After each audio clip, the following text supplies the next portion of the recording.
দীর্ঘ অনেক বছর পর হঠাৎ করে বেবাজি খাওয়ার কথা মাথায় চিন্তা আসলো। তো এলাকার সবাইকে নিয়ে চলে আসলাম আমাদের পাথরে আসার পরে সেখানে এগুলোকে নিয়ে আস্তে আস্তে জমি থেকে তুললাম এবং চুলা রেডি করলাম। চুলা রেডি করার পরে আমরা এতে দিয়ে যেগুলোকে সিদ্ধ দেওয়ার জন্য রেডি করলাম।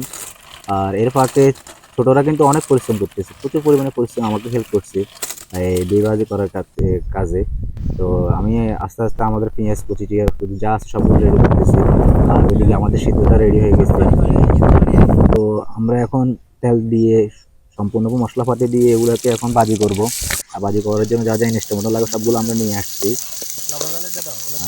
সবগুলো আমরা নিয়ে আসছি, এখন সবগুলো দিয়ে দিলাম এখানে।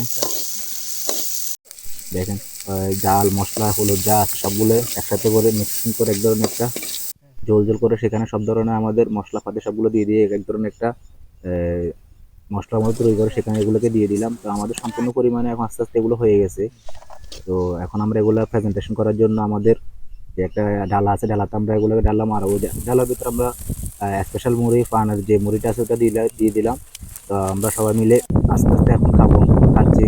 আসলে প্রকৃতির পরিবেশে খেতে আসলে মজাই আলাদা।